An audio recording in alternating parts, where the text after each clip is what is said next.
Louie is in studio with us this morning, and good morning to you, by the way. Good morning. We just jumped into it there. We did. We didn't even greet each other properly. What's up with that?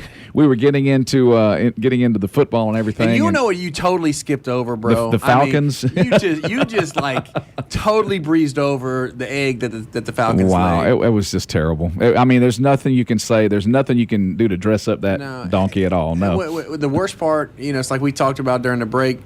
They're stinking good, man. The Falcons are a good football team. It just the one I would be concerned with, and I don't know if you disagree with me, Matt Ryan. I mean, the guy, and where's Roddy White? Where's he been all year? It seems like they really put their stock in Julio, and it's like they forgot. I don't know. It's something. The chemistry's jacked up. They lost an offensive lineman in free agency. They had an offensive lineman hurt early, and the offensive line never gelled. And it was just all year long. You just knew that something was going to go wrong, and I'm not blaming it just on that, but that was something That's like your engine just never firing right, is what it is. And that's what it was all season long. And you figure you got to fix that at some time, and it never happened. All right, enough of that. We'll talk about them next year. I want to let the folks from Eagle Ridge know they let me speak to the kids yesterday. So I spoke to some kids yesterday. Okay. 150 or so little minds. And can you believe I was training the little minds? That's scary, huh?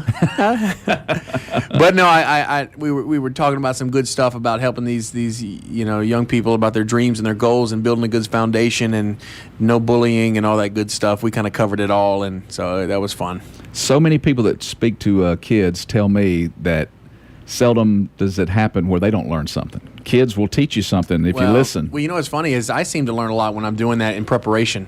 When you prepare what you're going to speak of, it really kind of brings you back down to earth about the things you need to be, kind of like, keeping you straight. But anyways, let's talk about the 2012 automotive world. Now, I've got some snippets and some pieces here. Bob Carter, he's the president. He is actually the vice president and Toyota Division General Manager, and he spoke at the Automotive News World Congress in Detroit.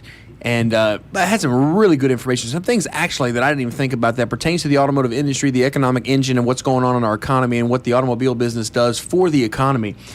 Specifically, some things for Toyota, but really as the country kind of seems to be pulling out of its slump, the auto business is still kind of humming along. Now, we say humming because we're up from last year, and that's not hard to do since we were so low. But the automobile business is really starting to move and shake a little bit. And there's a couple of things, that really makes a big deal, especially with us for Toyota. We're actually, with Toyota and Lexus, actually creating a brand new product nearly every 20 days. It's quite phenomenal on average this whole year. I mean, that's a lot of product, but they're really, if you're looking at some of the things that are 2012 that's going to be key is there's three major things, really. The improving car market, which is positive for everybody, the increased focus on customers, and then of course the product. If you look across, and you and I have talked about last time, Kia and Hyundai and Ford and Toyota, the ingenuity, the design of some of these products. I mean, that's going to be a huge thing. When the products get sexy, people start really looking to buy some automobiles, and those are things that really are huge. But there's a long list of fundamentals that further support a healthy, vehicle sales with 2012. Actually, there's 6 things that were listed here that I thought were pretty cool that I'd go over with you. The U.S. has the world's fastest growing population of any industrialized nation and most third world populations on the planet. We only trail China and India, so we have plenty of new customers. So when you think about the opportunity that's available to us, we have tons of customers. The second thing is, on average, check this out, Randy. The average vehicle on the road is the highest it's ever been in a decade. In fact, most of the cars operating today were purchased back when President Bush was president. The first Bush. Oh, my goodness. Okay, so you've got a lot of pent-up demand, people that need to replace automobiles. So you're almost coming to a perfect storm in terms of people really getting to the point to where they really want to do something. The third thing is used car prices, sky high, among the highest they've been in a long time, only proving more that the new car is advantageous. When those used car prices rise so high, people have to look and go, my goodness, am I going to get a 2-year-old Tacoma for $22,000? I buy a brand new one for $24,000. Yeah. Does that make sense? Last time I was looking, I noticed that. It was amazing how certain models of used cars is priced almost the same as a new one. It seems like it really is. The fourth thing is the credit. Purchasing new cars again is available for most consumers today, and the Fed is committed to making sure that there's low interest rates for the foreseeable future. I mean, again, all these things are lining up just perfect.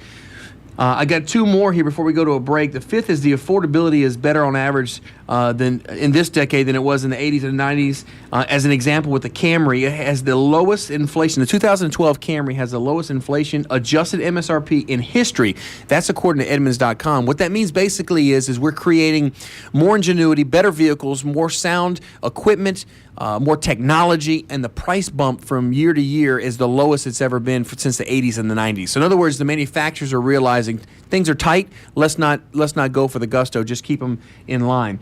And also, people are intending to buy new vehicles more than recent history. Again, as of November, 46% in a survey, 46%, nearly half of the U.S. households said they intend to buy a new vehicle this year.